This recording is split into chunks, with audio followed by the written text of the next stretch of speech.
Hello everyone. मेरा नाम युवराज वर्मा है।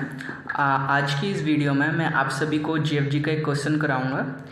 इस क्वेश्चन का नाम है फाइंड द मिसिंग एलिमेंट। सबसे पहले अपन क्वेश्चन पढ़ लेते हैं कि क्वेश्चन में दिया क्या है, फिर मैं आपको इसकी डिफरेंट अप्रोचेस बताऊंगा कि इसको किस तरीके से सॉल्व कर सकते हैं।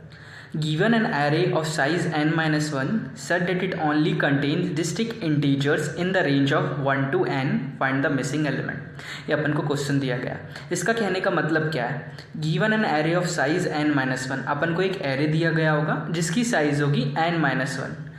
मीन्स ये है कि जैसे कि n की वैल्यू अगर 5 होती है तो जो एरे होगा उसकी साइज़ कितनी होगी 5-1, तो साइज़ ऑफ द एरे कितना होगा 4 होगा।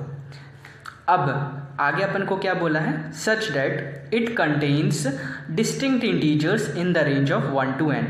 सबसे पहले डिस्टिंक्ट इंटीजर्स का मीनिंग क्या होता है? डिस्टिंक्ट इंटीजर्स का मीनिंग ये होता है कि जो जितने भी एलिमेंट्स होंगे वो सब क्या होंगे, अलग अलग होंगे, डिफरेंट होंगे, कोई एलिमेंट रिपीट नहीं हो रहा होगा। अब किस रेंज में दिया गया? In the range of 1 to n। 1 से लेके n तक के ही नंबर्स इसमें दिए गए होंगे। फॉर एन एग्जाम्पल, जैसे कि यहाँ पे अपन देख लेते हैं कि एक एग्जाम्पल लिया मैंने। n की वैल्यू अगर 5 है तो सबसे पहले एरे का साइज़ मैं ढूंढ लेता हूँ। साइज़ हो जाएगा 5-1, 5-1 4 होता है, तो एरे का साइज़ कितना होगा 4। मुझे एक 4 साइज़ का एरे दिया गया होगा। 4 साइज़ का एरे दिया होगा मतलब कि इसमें 4 एलिमेंट्स प्रेजेंट होंगे। अब उन्होंने ये बोला था कि उसमें कैसे एलिमेंट होंगे, डिस्टिंक्ट इंटीजर्स होंगे जो कि रेंज कर रहे होंगे 1 to n। इसका मीनिंग ये है कि कोई भी एलिमेंट क्या हो रहा होगा, रिपीट नहीं हो रहा होगा। सब एलिमेंट क्या होंगे, एक डिस्टिंक्ट होंगे। अब देन उनकी रेंजेस है 1 to n, मतलब इसमें 1 से लेके n तक ही एलिमेंट आ सकते हैं। तो n की वैल्यू यहाँ पे 5 है, तो एरे में कौन कौन से एलिमेंट आ सकते हैं? 1 आ सकता है, 2 आ सकता है, 3 आ सकता है, 4 आ सकता है और 5 आ सकता है। ऐसे करके 5 एलिमेंट आ सकते थे। अपन को एरे में कौन कौन से एलिमेंट दिए हैं? 2 दिया है, 2 आ चुका है, 3 दिया है, 3 आ चुका है, 1 दिया है, 1 आ चुका है, 5 दिया है, 5 आ चुका है।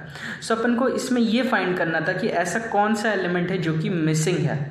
अब मैं देखूंगा कि एरे में कितने एलिमेंट आ सकते थे, 5 एलिमेंट आ सकते थे। लेकिन ऐसा कौन सा एलिमेंट है जो एरे में नहीं आया है अभी, जो क्वेश्चन में दिया है, जो वो है एलिमेंट नंबर 4।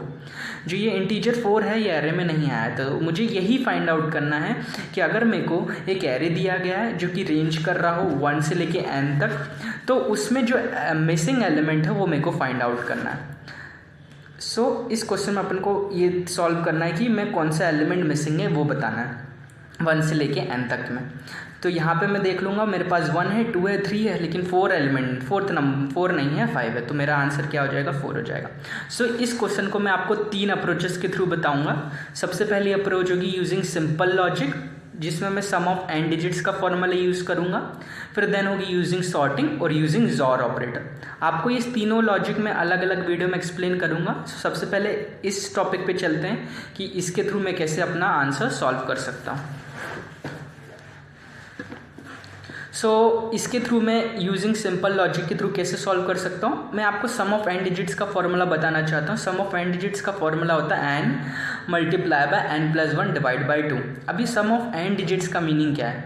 जैसे कि कोई से भी नंबर्स हैं, ठीक है, मतलब जो 0 से स्टार्ट हो रहे हैं, ओके, जो 1 से नेचुरल नंबर है, उनको अगर मेरे को ऐड करना होता है तो एक फॉर्मूला दिया गया है कि अगर मेरे को जैसे कि 5 दिया है, मेरे को 5 तक की जितने भी नेचुरल नंबर हैं उन सबको ऐड करना है।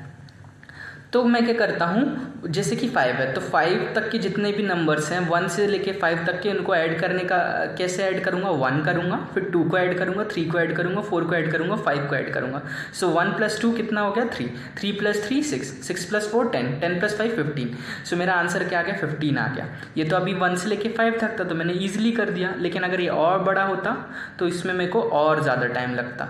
अब मैं यही सॉल्यूशन आपको with the help of this formula बताऊँगा। ये फॉर्मूला है 5, n की वैल्यू क्या थी? 5 थी, इसके लिए मैंने 5 रखा। Then multiply by 5+1 and divide by 2, ये divide by 2। 5, then 5+1 6 then 5 6 30, 30 divide by 2 that is 15। मतलब या तो मैं ऐसे इक्वल 1 करके जो एलिमेंट है उन सबको प्लस कर दूँ, या तो ये डायरेक्टली इस फॉर्मूले में पुट कर दूँ, दोनों तो हमें मेरा आंसर क्या आएगा? सेम आएगा।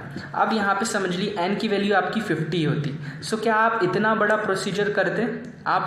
प्रोसीजर करते भी तो आपको ज़्यादा टाइम लगता है। तो इंस्टेड ऑफ दिस इसमें अगर मैं फॉर्मूला पुट करता तो मेरे को ईजिली बहुत फ्रैक्शन ऑफ सेकेंड में मेरे को आंसर मिल जाता। ये रखा मैंने 50 मल्टीप्लाई बाय 51 डिवाइड बाई 2, ये हो गया 25 इंटू 51। जो भी मेरा आंसर होगा वो क्या होगा, इन सब का सम होगा। सो इसके थ्रू मैं with the help of this formula मैं क्या कर सकता हूँ, ईजिली मेरे n नेचुरल नंबर तक के डिजिट्स का सम निकाल सकता हूँ। Sum of n natural number का फॉर्मूला कहते हैं इसे actually, sum of n natural number, जिसे भी आप याद रखना चाहें, लेकिन ये फॉर्मूला बहुत जगह यूज़ होता है तो इसे ध्यान से रखिएगा। सो अब मैं इसके थ्रू कैसे सॉल्व करना चाहूँगा, मैं आपको ये लॉजिक बताता हूँ। जैसे कि मैं एक एरे कंसीडर कर रहा हूँ, मेरा एरे दिया है 2 3 1 5। सो सबसे पहले मैं क्या कर लेता हूँ, ये जितने भी एरे में एलिमेंट्स हैं उन सबको क्या करूँगा, प्लस कर लूँगा। कैसे प्लस करूँगा, मैं एरे को ट्रेवर्स कर दूँगा। सबसे पहले मैं 2 पे आया, सो 2 + 3, 3 + 1, 1 + 5। सो अगर मैं इन सब का सम करूँगा तो मेरा सम आएगा 11। 2 + 3 5, 5 + 1 6, 6 + 5 कितना होता है 11। तो टोटल सम कितना आ गया, 11 आ गया। देन इसके बाद मैंने क्या किया, मैंने with the help of this formula मैंने क्या करा, आंसर फाइंड आउट कर लिया। किस चीज़ का, कि n अगर मेरी वैल्यू 5 है तो मेरा टोटल आंसर कितना होगा।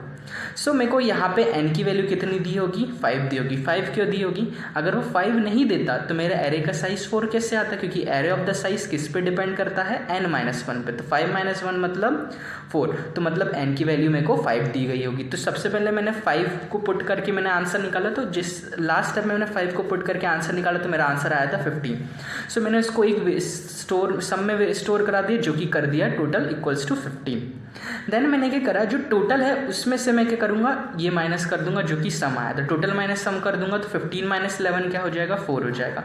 सो इस तरीके से जो मेरा मिसिंग एलिमेंट है वो आ जाएगा। अब इसका मैं थोड़ा अगर ध्यान से देखें तो मैं समझाना चाहूँगा कि आपको ये आया कैसे।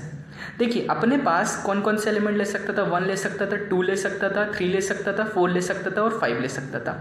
अब मैं क्या करूँगा, मुझे इन सब का सम पता है 15 है, और जो मुझे एरे दिया है तो मैं क्या करूँगा, जितने भी एरे में एलिमेंट हैं उन सब का सम कर लूँगा। तो मैंने लास्ट स्टेप में क्या करा था, उन सब का सम कर लिया, जो कि आ गया 11। सो उससे क्या होगा, जो कि ऑलरेडी मेरे एलिमेंट आ चुके हैं उन सब का सम तो 15 है, और जो छूट जाएगा with the help of this मेरे को ये फाइंड आउट हो जाएगा कि इसका सम क्या आ रहा है। क्योंकि देखो टोटल अगर मैं कम करता हूँ तो मेरे को 15 आ रहा है और इसको कर रहा हूँ तो 11। सो इस तरीके से मैं क्या कर सकता हूँ कि मैं माइनस करके फाइंड आउट कर सकता हूँ कि इसका आंसर कौन सा एलिमेंट है जो कि मिसिंग है।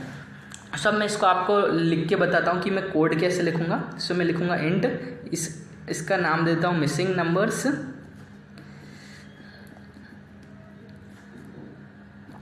इंट ARR और इंट n। ये मेरा ये होगा। सो सबसे पहले मैं क्या करूँगा, एक सम नाम का वेरिएबल ले लूँगा जिसमें मैं वैल्यू स्टोर कराऊँगा, और एक टोटल नाम का भी ले लेता हूँ। टोटल इक्वल्स टू टोटल की वैल्यू यहाँ से फाइंड आउट करूँगा n multiply by n + 1 divide by 2। Okay, अब मैं यहाँ पे एक फॉर लूप चलाऊँगा जो कि मेरे एरे को ट्रेवर्स कर देगा। Int i for each loop चला रहा हूँ मैं यहाँ पे ARR, और इसमें मैं क्या करूँगा, सम की वैल्यू को प्लस करा दूँगा, sum plus i equals to i। Okay, so इसके थ्रू ये सम वेरिएबल के थ्रू क्या हो जाएगा, मेरी वैल्यू आ जाएगी। तो लास्ट में मैं क्या रिटर्न कर दूँगा, return total minus sum. So with the help of this मेरा क्या आ जाएगा, करेक्ट आंसर आ जाएगा। सो ये एक तरीका था जिसके थ्रू अपन क्या कर सकते थे। ये आपके पास अभी आपको मैं और 2 तरीके बताऊंगा जिसके थ्रू अपन कर सकते हैं। दूसरा तरीका होगा सॉर्टिंग, और देन थर्ड तरीका होगा XOR ऑपरेटर। सो बने रहिए इस वीडियो में ताकि आप ये 2 तरीके और जान सकें।